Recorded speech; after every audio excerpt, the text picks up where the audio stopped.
Los secretos del Tercer Reich. El zorro del desierto. En septiembre de 1944, el servicio de inteligencia británico espió las conversaciones de generales alemanes capturados. Y uno de ellos hizo una afirmación sensacionalista. Rommel me ha dicho que hay que matar al Führer. No se puede evitar. Hay que acabar con ese hombre. Los británicos no se podían creer lo que oían. El general favorito de Hitler, el legendario zorro del desierto, parecía haberse vuelto contra el Führer por el que había luchado tan valientemente.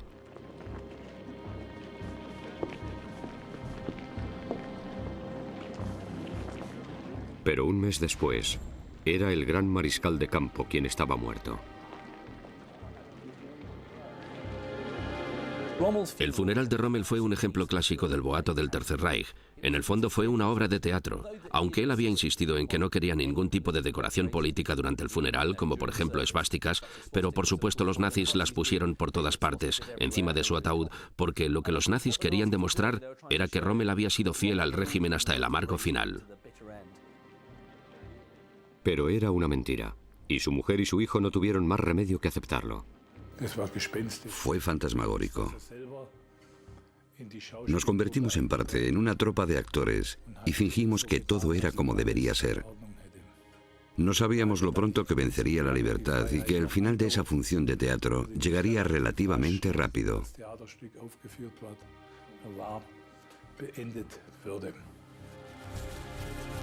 A los alemanes les dijeron que había fallecido por las heridas sufridas en un accidente de coche.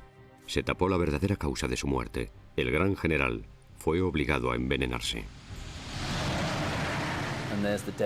Allí estaba el cadáver del gran mariscal de campo, Erwin Rommel, uno de los mejores generales alemanes, reverenciado no solo por sus compatriotas, sino también por Churchill y Montgomery. Fue un triste final para un hombre considerado uno de los mayores líderes de todos los tiempos. Era el ídolo popular del ejército alemán, un general que firmaba autógrafos, un gran activo propagandístico, y su imagen se usó para difundir el mito de la imbatibilidad alemana en el campo de batalla.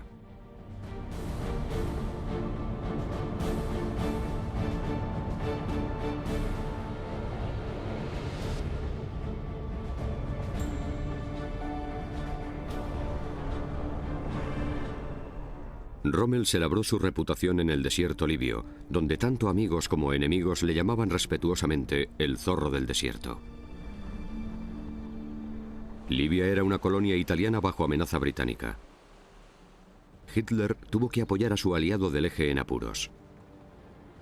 Erwin Rommel y una pequeña división de tanques desembarcaron en Trípoli en febrero de 1941.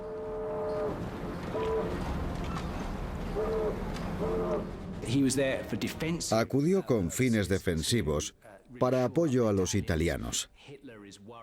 A Hitler le preocupaba que una gran derrota italiana en el norte de África acabase con su aliado en la guerra.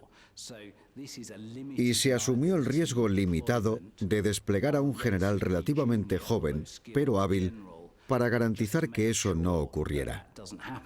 Fue una jugada política, además de militar. Hitler aseguró a Mussolini que el general de tanques más valiente de Alemania acudiría en su rescate. Rommel había demostrado su temple en la invasión de Francia el año anterior. Rommel mandaba una unidad llamada Séptima División Panzer, que acabó siendo conocida como la División Fantasma, porque se movía tan rápido que nadie sabía dónde estaba, como si fuera un fantasma. Aunque los tanques alemanes eran inferiores y tenían peor armamento que los franceses, Rommel recurrió a veloces ataques sorpresa. Igual que en Francia, las fuerzas de Rommel en África eran relativamente débiles. Los británicos lo sabían. Habían interceptado y descodificado señales de radio del Eje. Pero subestimaron su velocidad y capacidad de ataque. Los británicos creían que no había cambiado nada. Sin embargo, Rommel tenía una mentalidad táctica totalmente distinta. Y aunque los británicos sabían qué fuerzas tenía, él las usaba de forma que no se esperaban. El astuto zorro del desierto ordenaba a sus conductores que creasen nubes de polvo para que su pequeña división pareciera más grande de lo que era. Los británicos creían que Rommel esperaría a recibir refuerzos, pero él lanzó un ataque a gran escala que los cogió por sorpresa. Y lo dirigió desde el frente, ganándose el respeto del escalafón inferior de sus tropas de Afrika Korps.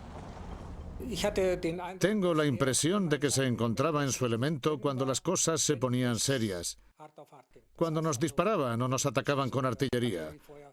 Me parecía que era una especie de dios de la guerra, que buscaba eso.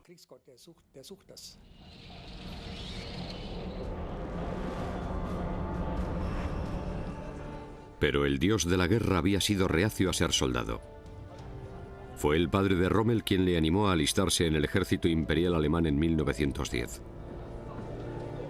Rommel entró como cadete y fue ascendido a teniente.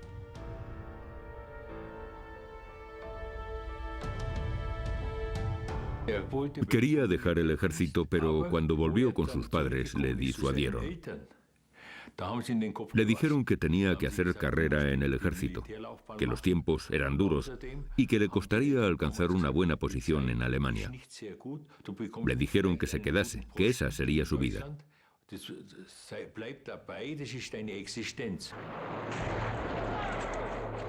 Su talento para el liderazgo dinámico se dejó ver en los campos de batalla de la Primera Guerra Mundial. Rommel era un nuevo tipo de guerrero que surgió en la Primera Guerra Mundial. El luchador de tropas de asalto, el líder de tropas de asalto, gente con iniciativa, con voluntad propia, a los que no arredraba la batalla ni el matar ni el morir. Y Rommel se convirtió en luchador de tropas de asalto. La primera gran victoria de Rommel tuvo lugar en el Monte Matallur, en los Alpes italianos. La estratégica cumbre estaba defendida por tropas italianas.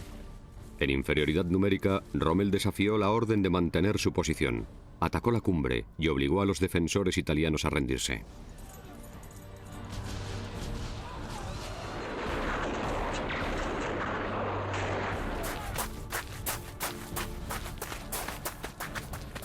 La reputación de Rommel se cimentó sobre su forma de pensar, instintiva, dinámica, veloz y agresiva.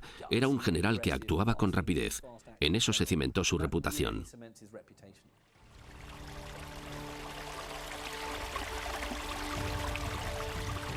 Su arriesgada victoria en los Alpes italianos granjeó al antaño reacio cadete el honor más alto del ejército alemán en la Primera Guerra Mundial: la Medalla pour le Mérite, o Max Azul. El joven Rommel ya tenía todo lo que le haría grande después: el talento para improvisar, los enfoques no convencionales, una resistencia, una dureza y un valor increíbles. Era impresionante.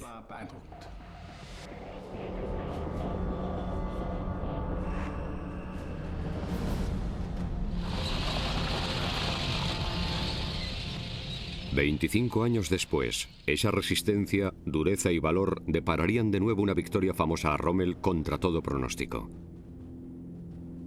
La inmensidad de rocas y arena del desierto libio era el marco perfecto para el despliegue de sus tácticas impulsivas y poco convencionales. Rommel era lo que puede llamarse un general instintivo. Comprendía el campo de batalla, percibía las flaquezas, percibía qué se podía hacer y qué no. Asumía grandes riesgos, se jugó mucho en el norte de África. En un espacio de pocas semanas, el Afrika Korps de Rommel expulsó a los británicos casi 1000 kilómetros hacia el este. En abril de 1941 se acercó a Tobruk. Pero el atrevido Rommel no se dio cuenta de que la ciudad portuaria había sido transformada en una fortaleza rodeada de posiciones defensivas. Rommel nos rodeó. Rodeó Tobruk por todos los lados. Y al otro lado estaba el mar. La única forma en que podíamos recibir suministros era por mar. El Afrika Korps se llevó una sorpresa. Atacar fortalezas era algo nuevo para Rommel. Ordenó a sus tropas que aplastasen las posiciones defensivas.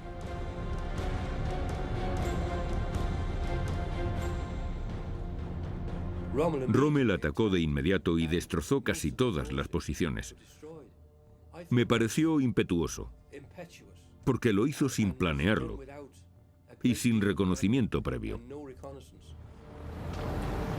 A pesar de las pérdidas y de los consejos del alto mando alemán, Rommel ordenó un ataque tras otro. Más de 1000 soldados y 53 oficiales cayeron en los fallidos asaltos de Tobruk. Las pérdidas causaron conmoción y rebelión entre los demás oficiales.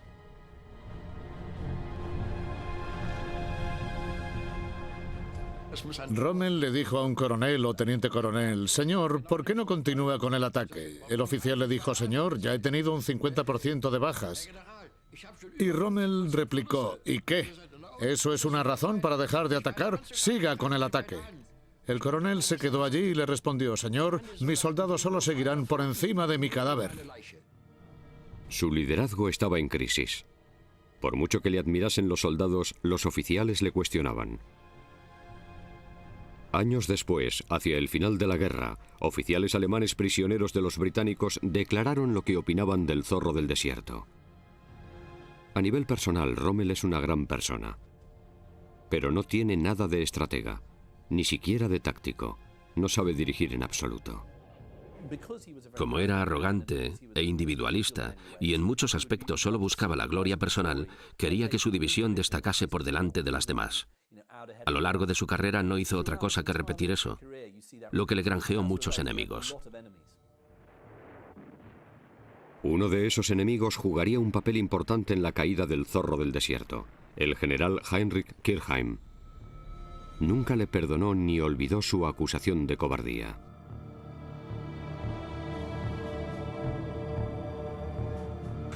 Rommel le acusó de cobardía y le gritó. Fue una gran humillación para Heinrich Kirchheim, porque no se puede acusar a un general alemán de cobardía. Es lo peor que se le puede decir, y desde entonces Heinrich Kirchheim tuvo una cuenta pendiente con Rommel.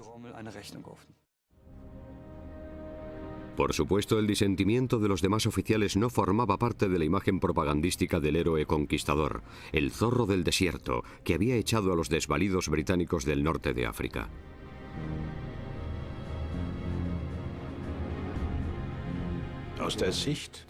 La propaganda de Goebbels le retrata como el general nazi por excelencia. Era un hombre que no hacía preguntas, que actuaba guiado por sus propias ideas y que superaba los retos de la realidad con su voluntad. Así era como Goebbels y la ideología nacionalsocialista pensaban que tenía que ser el jefe de las tropas de un ejército moderno. Era una figura increíblemente carismática. Tenía la confianza de Hitler y ascendió tan alto entre las filas nazis que se convirtió en una figura importante a nivel nacional. Rommel desarrolló su talento para la interpretación. Era un poco vanidoso, pero por otro lado me pregunto quién no lo es. Posaba encima de los tanques y lo hacía para cimentar su imagen.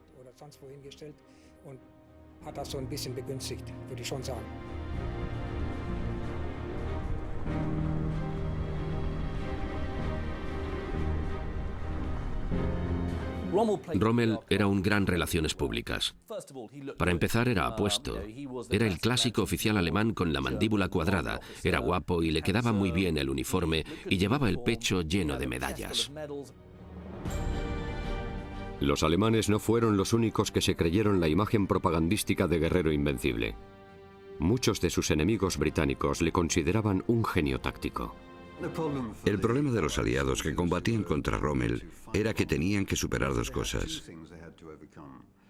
Primero tenían que superar el miedo, la ansiedad ante la batalla y lo que les podría pasar. Pero luego también tenían que vencer el temor a Rommel, que parecía un mago militar capaz de hacer lo que ningún otro general alemán podía. Un mando militar aliado incluso prohibió a sus tropas que mencionasen el nombre del mariscal de campo alemán. Pero su fama continuó propagándose, e igual que el Führer, Rommel llegó a ser portada de la revista Time.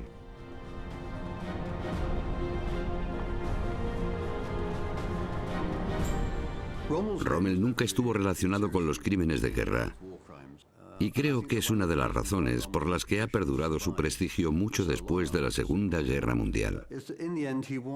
En el fondo, era un hombre decente entre los principales generales alemanes.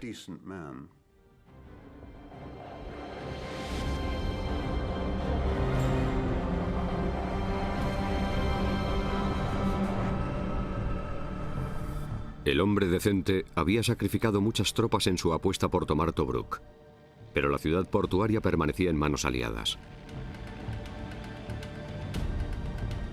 En mayo de 1942, Rommel reanudó el ataque a la ciudad.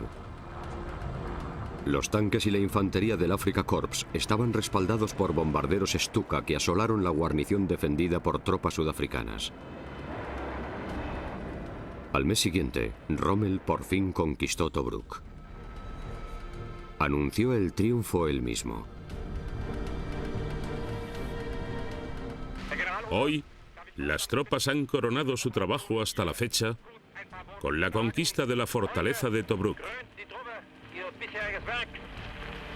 La victoria de la nación está asegurada.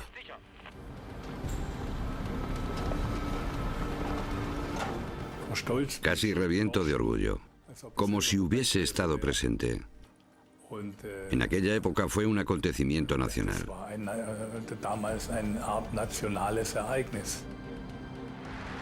Un acontecimiento nacional expertamente orquestado por el jefe de propaganda de Hitler, Joseph Goebbels. El conquistador de Tobruk fue recibido en el estadio Sportpalast de Berlín como un gladiador victorioso.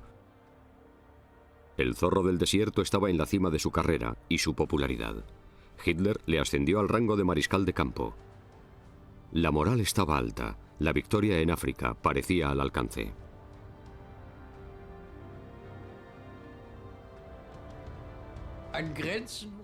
Había un optimismo ilimitado, no solo con Rommel, sino entre todo el ejército y los militares. Ya nos veíamos en el Cairo. Ya hablábamos de a qué hotel íbamos a ir y de dónde íbamos a vivir, de qué hotel sería nuestro cuartel general. El Cairo estaba a 700 kilómetros de Tobruk.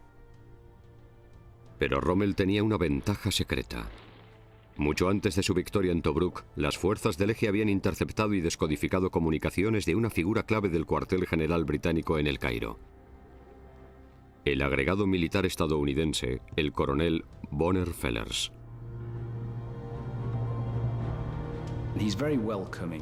Le habían recibido muy bien en el Cairo, porque los británicos querían que Estados Unidos entrase en la guerra. Estados Unidos no entró en la guerra hasta diciembre de 1941. Bonner Fellers recibía información muy valiosa de los británicos que querían que la transmitiera a Washington. Lo malo es que esa información también iba a parar a Rommel. Rommel se refería al agregado estadounidense como su mejor fuente. Podía leer sus comunicaciones gracias a la ayuda poco habitual de su impopular aliada del Eje, Italia. En septiembre de 1941, unos agentes secretos italianos se colaron en la embajada estadounidense y se llevaron el código negro de las comunicaciones diplomáticas estadounidenses sin que nadie lo notase.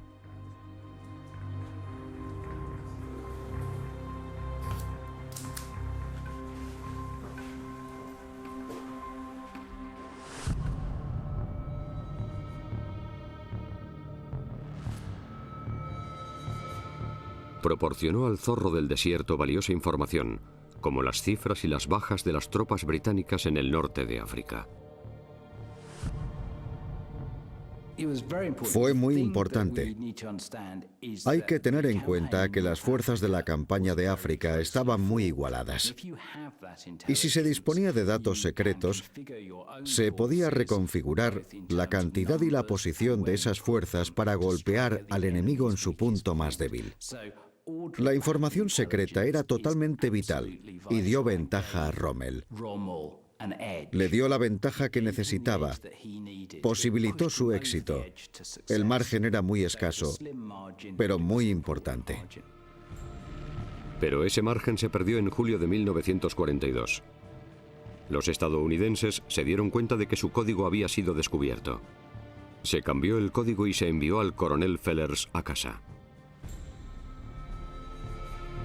La situación se dio la vuelta.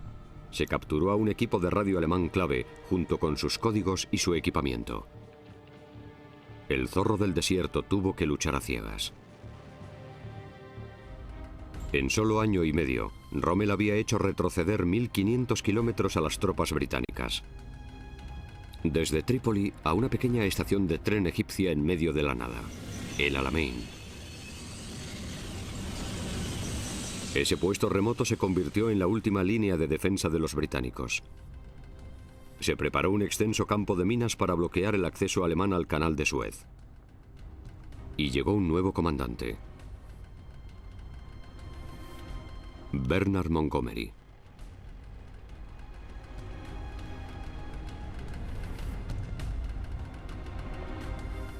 Montgomery respetaba a Rommel.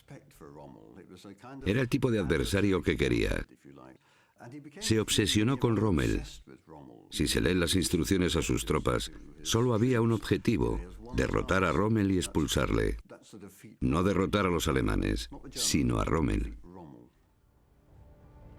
El nuevo comandante británico jugaba con ventaja.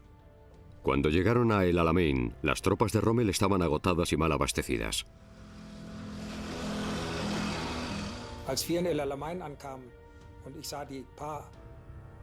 Cuando llegamos a El Alamein y vi los pocos tanques que quedaban servibles en nuestra unidad y lo agotados que estaban nuestros hombres, la fracción que quedaba de las fuerzas originales, me di cuenta de que no podíamos seguir, no en ese estado.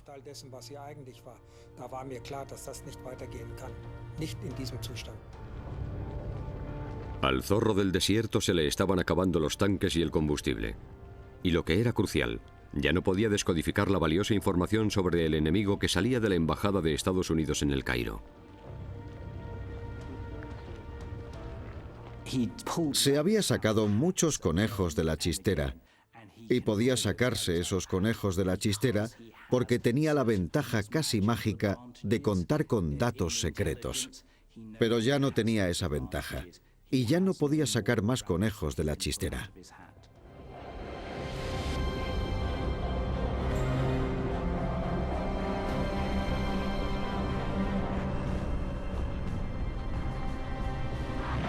El contraataque de los británicos se lanzó en octubre de 1942. Contaban con superioridad numérica sobre las tropas diezmadas y agotadas de Rommel. Tras 10 días de combate, el zorro del desierto se vio obligado a una humillante retirada.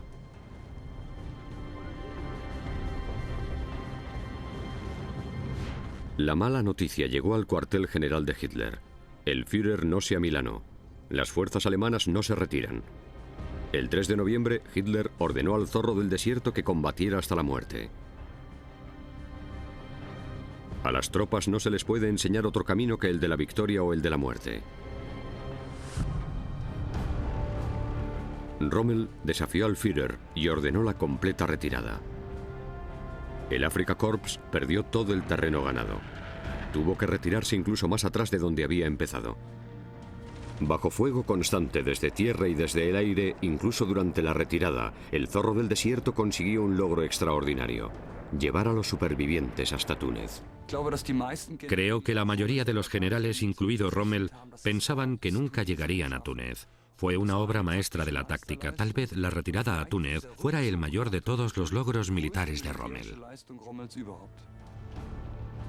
Hitler les cortó la retirada a Sicilia. 130.000 soldados del Afrika Korps fueron hechos prisioneros. Pero Rommel fue evacuado antes de que llegasen sus perseguidores británicos.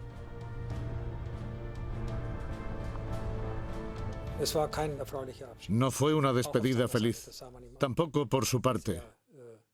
Se fue con la sensación de que se había acabado todo en África, y seguramente se dio cuenta de que ya no obtendríamos la victoria final.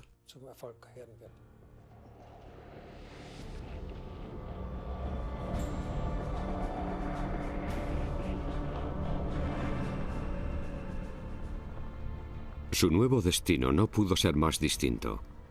Del desierto fue a parar a la costa atlántica.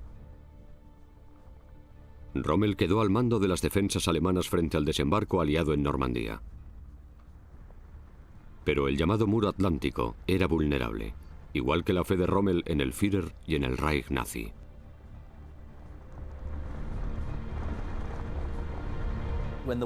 Cuando la guerra iba bien, seguía luchando tan contento, pero cuando empezó a ir mal, las personas como Rommel comenzaron a cuestionar a Hitler. Cuando Hitler obtenía victorias, todo parecía de color rosa, y la gente pasaba por alto los excesos del régimen. Pero cuando las cosas empezaron a ir mal, Rommel empezó a considerarlo todo de forma más negativa. Me habló de los fusilamientos masivos de polacos y de los asesinatos de judíos con gas. Se lo contó Strolin, el alcalde de Stuttgart. Él no lo sabía. ¿Cómo se iba a imaginar que su propio Estado fuera un asesino?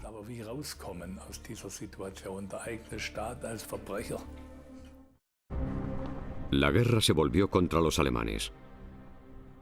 Aunque estaba sembrado de dudas y se esperaba otra derrota, jugó el papel que se esperaba de él.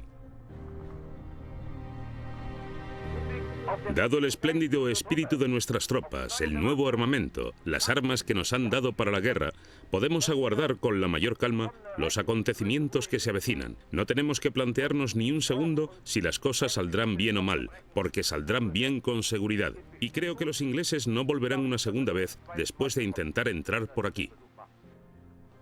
En privado, el gran mariscal de campo, antaño favorito de Hitler, cada vez criticaba más al Führer, la guerra y las defensas alemanas.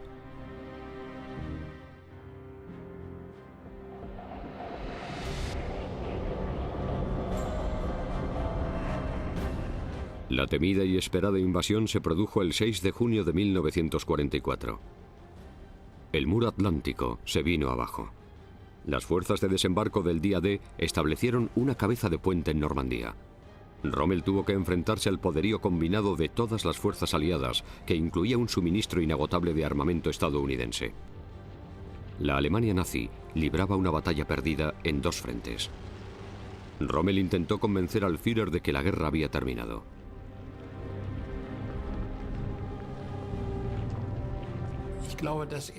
Seguía creyendo en su posible influencia sobre Hitler. En sus reuniones intentaba decirle a Hitler que había que terminar la guerra en el oeste. Pero Hitler le decía que se ocupase de los asuntos militares y no de los que no eran incumbencia suya. Y le mandaba que se fuera. Alemania estaba perdiendo la guerra. Pero lograr que el Führer aceptase ese hecho era una batalla que el zorro del desierto no podía ganar. Tras la que fue su última reunión con Hitler en junio de 1944, Rommel recibió la oferta de participar en una conspiración explosiva para acabar con la guerra y con la vida del Führer. El papel de Rommel en el complot de Stauffenberg, en el famoso atentado del 20 de julio, está rodeado de misterio y no se sabe nada con certeza. Pero sí que sabemos que estando en Francia se le acercaron y le preguntaron si quería apoyarlo. Uno de esos contactos lo llevó a cabo un visitante que acudió al cuartel general de Rommel en Francia 11 días antes de que explotase la bomba. El oficial César von Hoffacker formaba parte del movimiento de resistencia del conde de Stauffenberg. El jefe de gabinete de Rommel, Hans Speidel, que también era miembro de la resistencia, le dio la bienvenida. Rommel y Hoffacker hablaron en privado. Lo que se dijo en esa media hora crucial aún es objeto de debate.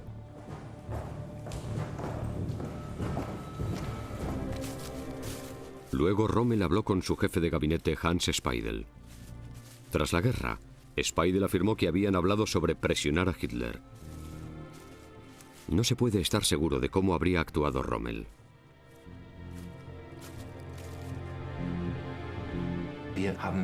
Por desgracia, solo disponemos de las declaraciones de Hans Speidel posteriores a la guerra. Y solo se les puede dar el valor que tienen. Son las declaraciones de un involucrado tras la guerra y, como tal, está interesado en utilizar ventajosamente su papel en la trama del 20 de julio de 1944.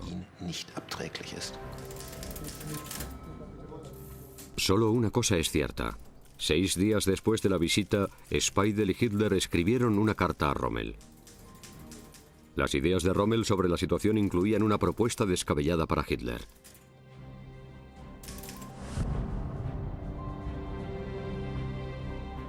Esta lucha desigual está tocando a su fin. Es necesario sacar las conclusiones correctas de la situación. Pocos generales, o ninguno, se atreverían a sugerir al Führer que no podía ganar la guerra. Rommel firmó con su puño y letra.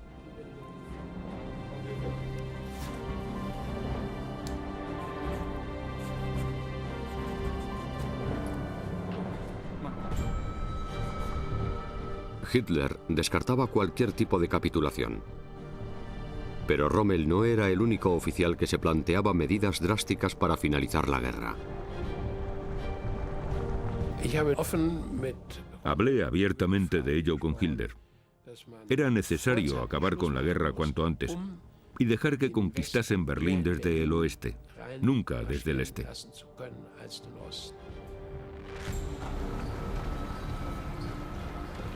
Rommel había esperado contactar con su antiguo adversario en África, el mariscal de campo británico Montgomery.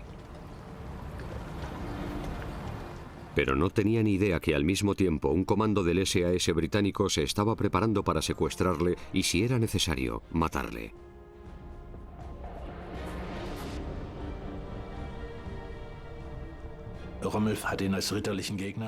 Rommel consideraba a Montgomery un adversario caballeroso. En cierto modo confiaba en él, lo que demuestra que políticamente era ingenuo. En el fondo creía en la tradición de caballerosidad militar de tiempos pasados.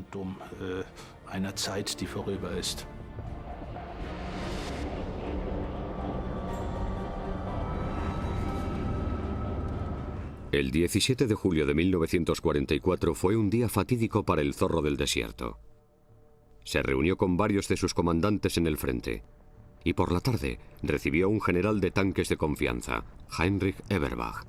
La conversación con Eberbach fue la última de un largo día. Tenía una conexión especial con él. Ambos eran de Suabia y confiaban el uno en el otro. Mantuvieron una conversación confidencial en un rincón tranquilo. Eberbach fue capturado por los británicos unas semanas después. Contó a otros prisioneros su conversación con Rommel. Los británicos les estaban escuchando cuando el general soltó un bombazo.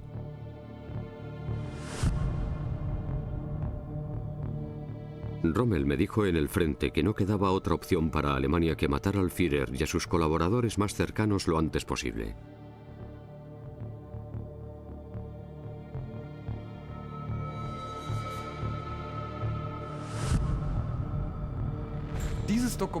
Ese documento es un indicio muy sólido, pero no una prueba, de que Rommel hablaba con Eberbach muy abiertamente y de que Rommel estaba dispuesto a aceptar la muerte de Hitler en esa situación, o tal vez incluso a desearla. Pero no todos los historiadores están de acuerdo en que Rommel quisiera que Hitler muriese, como sugieren los archivos británicos. En mi opinión, ese documento contradice todo lo que sabemos sobre Rommel. No encaja con su carácter, ni con su relación con Hitler, ni con la situación real de junio y julio de 1944.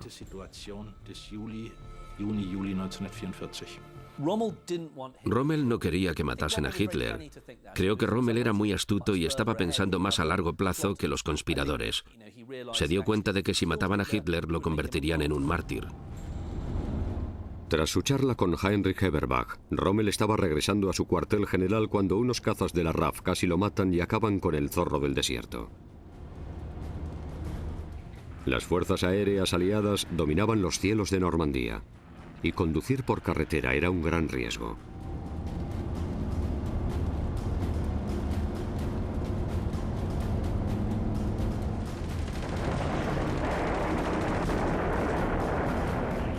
A las 6 de la tarde, el coche de Rommel sufrió un ataque aéreo.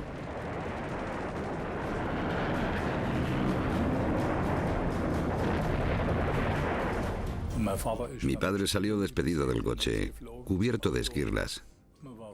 Nos alegramos mucho de que sobreviviera. Mi madre me dijo que había resultado herido. Fue otro claro indicio de que Alemania estaba perdiendo la guerra en el oeste. Pero el Zorro del Desierto no pudo ofrecer la rendición que quería. Había oído lo que pasaba en el frente oriental y sabía que era una guerra muy distinta. Era una guerra de barbarie y profundo terror. Y como cualquier otro alemán, Rommel prefería ser conquistado por los norteamericanos y los británicos que por los rusos. La resistencia de la que formaban parte miembros del gabinete del propio Rommel tomó medidas directas para finalizar la guerra.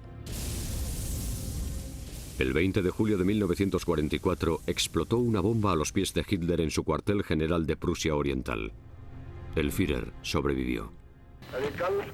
Un grupo de oficiales ambiciosos, corruptos y al mismo tiempo irracionales y criminalmente estúpidos han conspirado para eliminarme.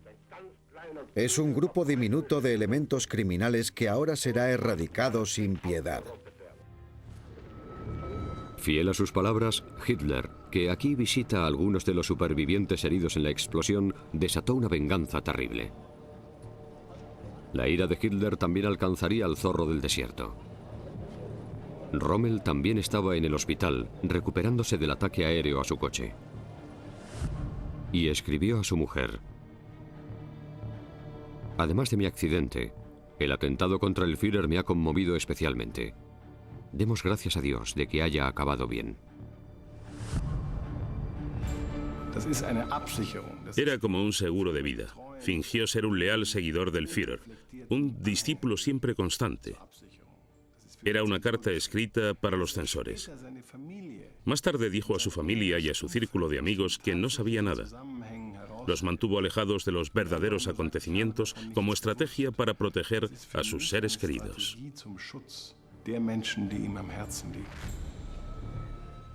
Pero nadie podía proteger a los conspiradores arrastrados ante el llamado Tribunal Popular y a las salvajes condenas del sanguinario juez de Hitler, Roland Freisler. Muchos de los acusados fueron golpeados y torturados antes de ser humillados ante el juez implacable. Pensaba en los muchos asesinatos. ¿Asesinatos? Mentiroso. Eres un sucio mentiroso. Un nombre famoso salió a la luz en los interrogatorios y las torturas de los sospechosos del complot a manos de la Gestapo. El célebre y legendario zorro del desierto. El mariscal de campo, Erwin Rommel. Rommel era una figura importantísima para el régimen. Era muy popular y carismático. Era la personificación del éxito militar alemán. ¿Qué podían hacer con él? ¿Podían someterle a juicio? ¿El mariscal de campo más famoso de Alemania era un traidor? ¿Podían permitir que algo así se filtrase al público en un juicio? No podían permitirlo. Tal vez por eso Hitler dudó. Pero en cualquier caso hubo que encontrar una alternativa para lidiar con semejante personalidad involucrada en el complot del atentado.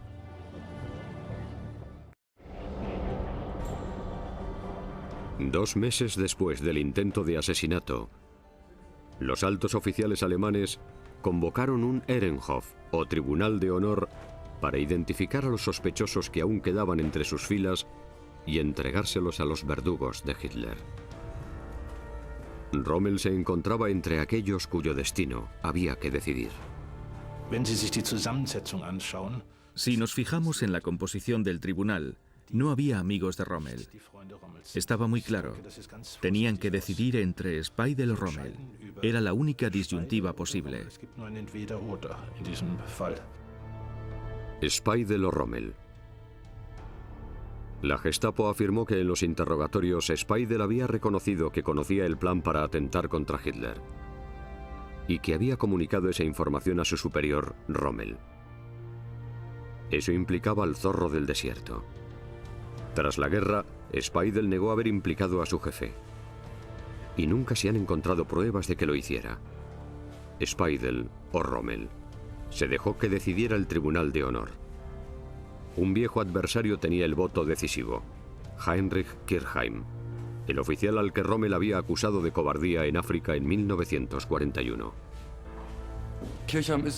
Parece ser que Kirchheim se mostró muy activo durante la investigación y defendió que Rommel estaba enterado. Creo que se quedó muy satisfecho porque tenía cuentas que saldar con Rommel. No olvidaba cómo le había humillado en abril y mayo de 1941. La mayoría de oficiales, incluido Kirchheim, votó la absolución de Speidel.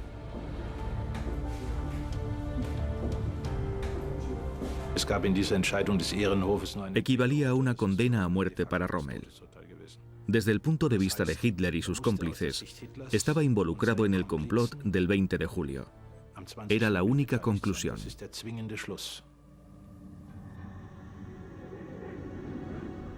Antes de que los verdugos de Hitler actuasen, Erwin Rommel tuvo ocasión de pasar tiempo en su casa cercana a Ulm, en el sur de Alemania, y de hablar con su hijo adolescente.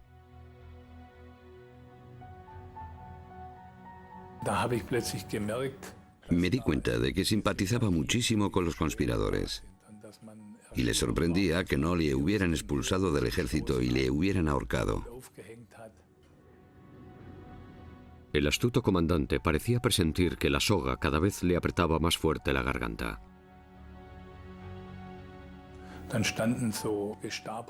Delante de casa había unos hombres de la Gestapo, día y noche dentro de un coche.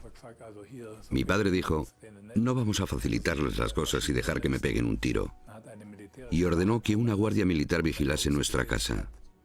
Así que cada vez quedó más claro que estaba involucrado en el complot.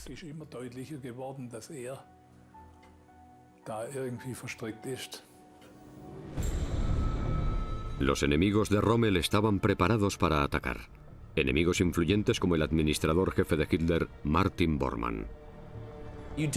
La gente como Martin Bormann y otros gerifaltes despreciaban a Rommel. Creían que era un general sobrevalorado y que no se merecía la confianza de Hitler. Pero a Hitler le gustaba mantener a sus nazis divididos y peleados entre ellos. Como dictador seguía la regla clásica del divide y vencerás. El zorro del desierto fue acusado de complicidad en el atentado en septiembre de 1944. Varios de los acusados que siguen vivos dicen que el mariscal de campo era consciente del atentado. Rommel dijo que estaría al servicio del nuevo gobierno tras el éxito del atentado.